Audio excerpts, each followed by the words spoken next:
You're listening to episode 1042 of the Father Bills Podcast.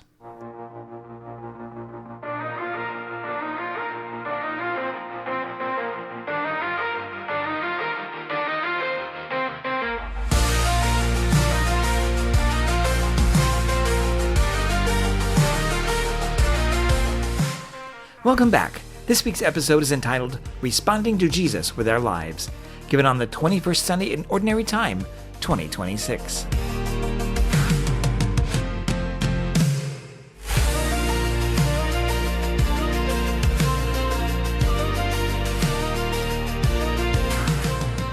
Many of us may have a presence in social media. I'm active in several platforms myself, and I have my share of online friends and followers.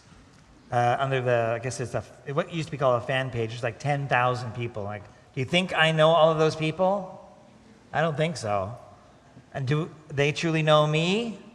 I don't think so. We may know what someone posts or what they say about them. We may know an image that they present into the world online.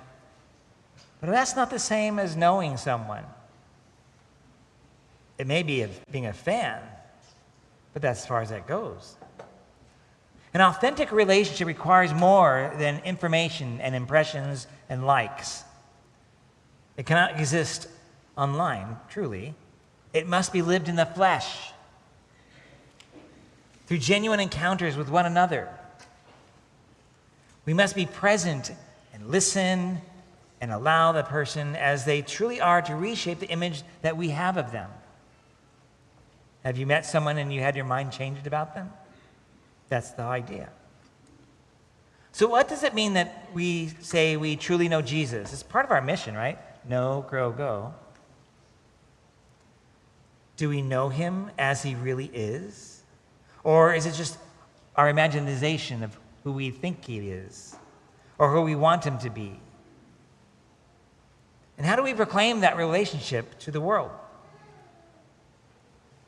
Well, as Jesus traveled through Galilee and journeyed to Jerusalem, he entered and entertained and encountered, I should say, many people. Most knew him through his public ministry or reports from others. And as a result, many different options or opinions arose about who he was.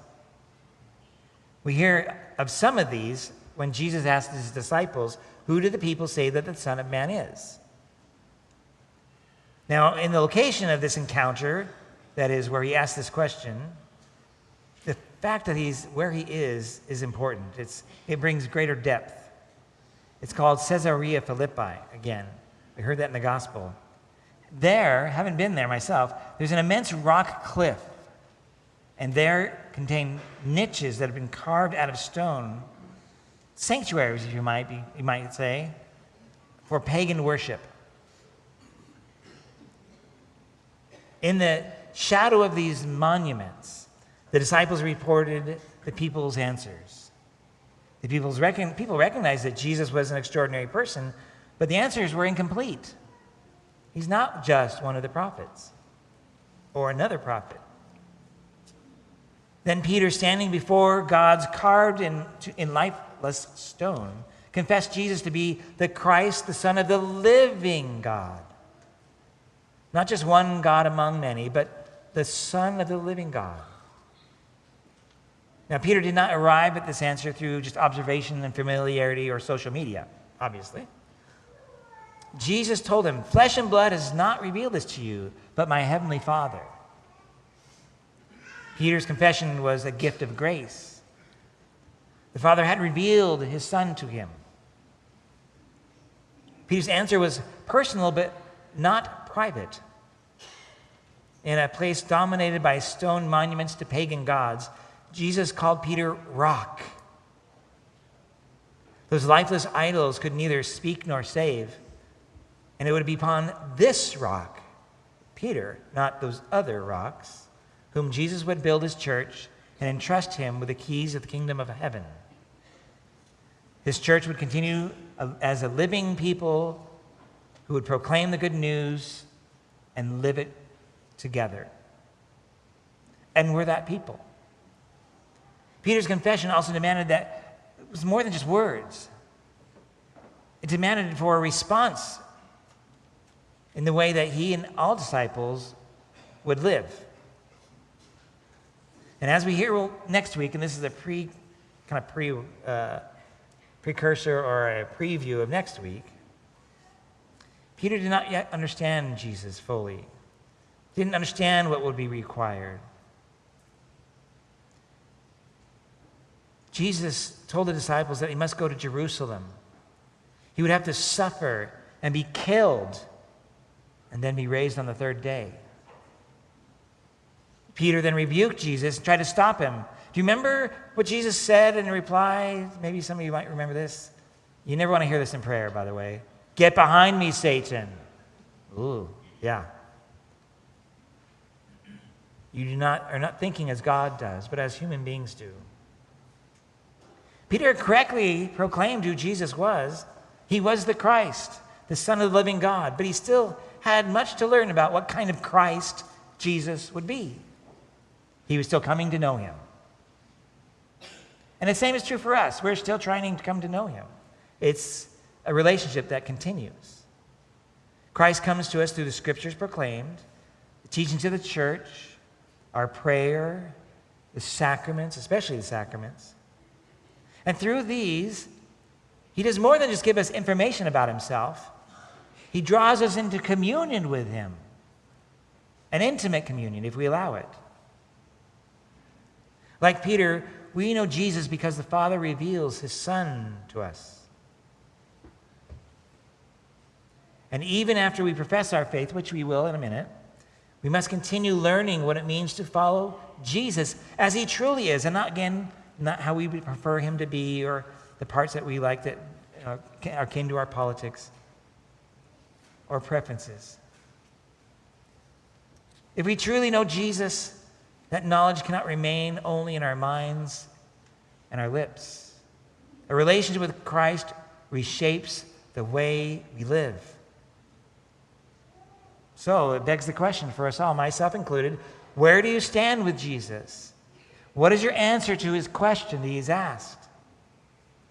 How does your life reveal that answer? What does your time at Mass here say? I think it says something pretty good. But what does it say when you drive home? Or what does it say when you get out of the parking lot, right? Is that Jesus behind the wheel?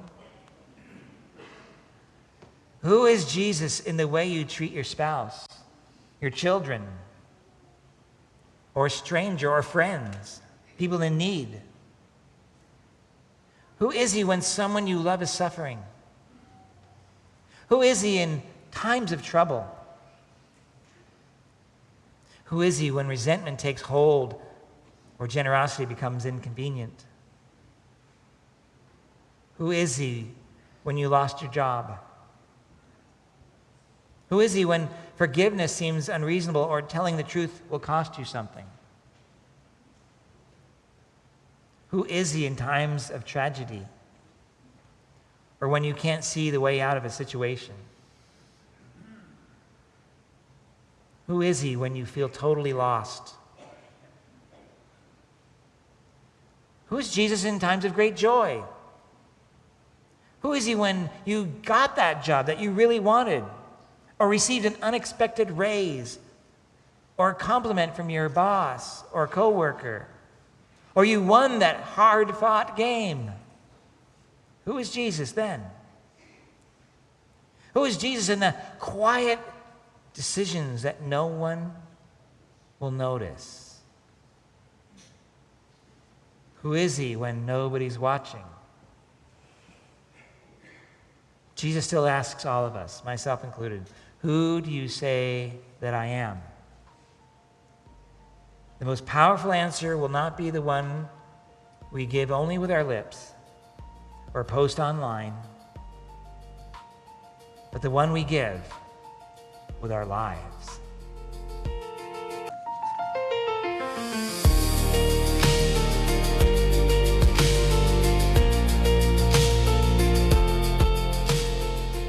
Thank you again for listening to this episode of the Father Bills podcast. Now, I want to apologize. That sound did not, in my homily, the sound didn't sound great. We are still having issues with the sound system. When I walk up to the ambo is supposed to die off, but it doesn't seem to be. It sounds to me like it's competing with the microphone that I'm wearing. So we're going to keep working on that, so my apologies.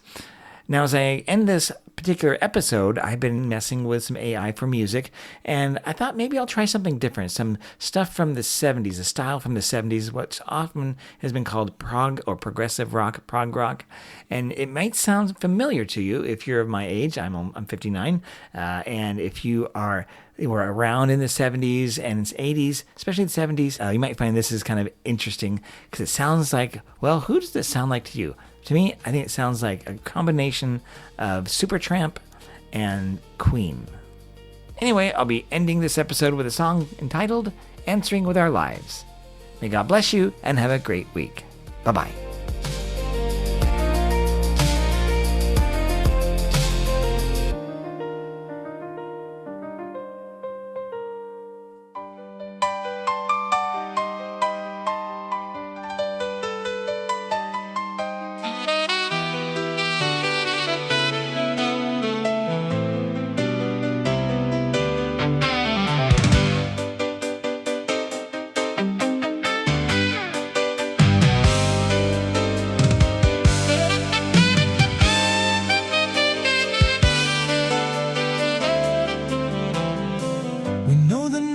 Crowds repeat, the stories carried through the street, but you draw near and call us past the borrowed answers that cannot last. Before the gods of lifeless stone, you ask the heart when we're alone, who do you say that I am? Lord, teach us how to answer.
Place the keys upon the rock to open